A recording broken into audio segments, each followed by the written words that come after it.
need to pull up that PDF document that you downloaded or is on your data disk when you purchased the lessons. Pull that up, and you either need to print out all the pages in the PDF document and then make a folder out of them, punch holes in them, or you can just use a laptop or computer screen or iPad, iPhone, whatever, but you need to pull those up right now. You do need to print out this first page because I want you to write on it. Or I guess there are programs now where you can actually write on the screen of whatever technology device you're using. But we're going to keep a practice log, and you need to do this. This is very important to the method. And the first PDF document is just a sheet of paper that says repertoire, new pieces, and flashcards. Whenever you sit down for your 30-minute practice session, we're going to have 3 parts. The first part is going to be the repertoire, and that's the time where you spend just playing through the pieces that you know. And remember, repertoire is what you can play right now. And right now that number should be 0. But as the weeks and months progress, you're going to have quite a few pieces right here that you can play through.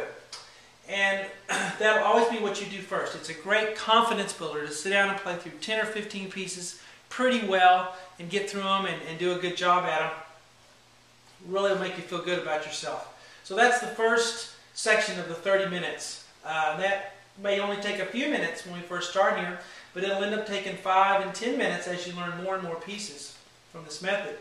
The second part of the 30 minutes is going to be new pieces. Alright?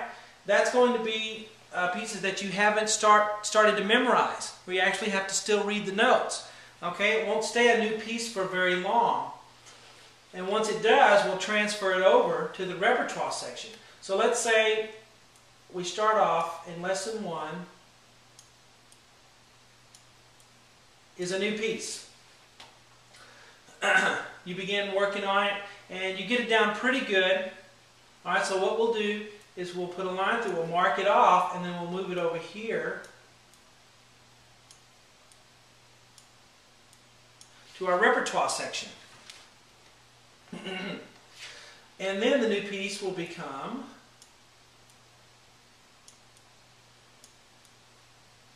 lesson 2. And after a couple of days you get that down, we mark that off. Lesson 2 becomes part of your repertoire. Alright, and of course then the new piece becomes lesson 3. I'm not going to go through all 50, so don't worry.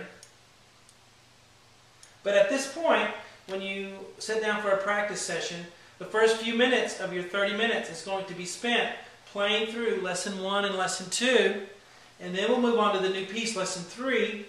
Once you start to memorize it, it needs to be marked out and placed in the repertoire, okay, section. And there's some flexibility on how much time you spend in each section of that 30 minutes, how you divide it up, okay. Eventually your repertoire time will end up being 10 or 15 minutes, and that's okay. The last section, the flashcard section, involves the random note reading that I talked about in the first video.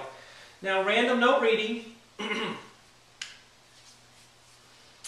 does not involve melody or music, okay? If what we're trying to read has a melody or music, it sounds like something, then we're going to memorize it and it's not going to be effective as a reading tool. So what we do is we take that out totally and we do something that's random.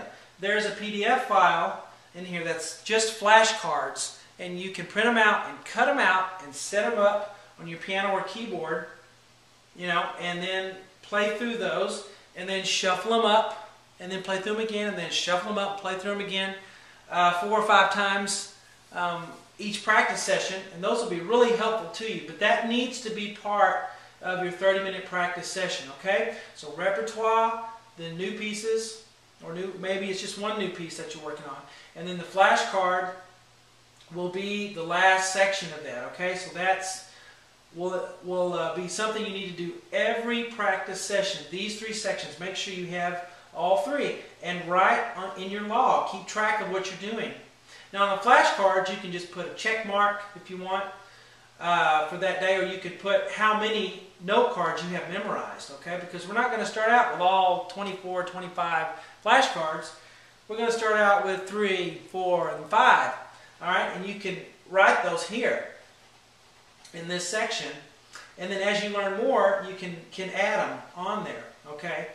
Until we have all 24 notes in the grand staff memorized.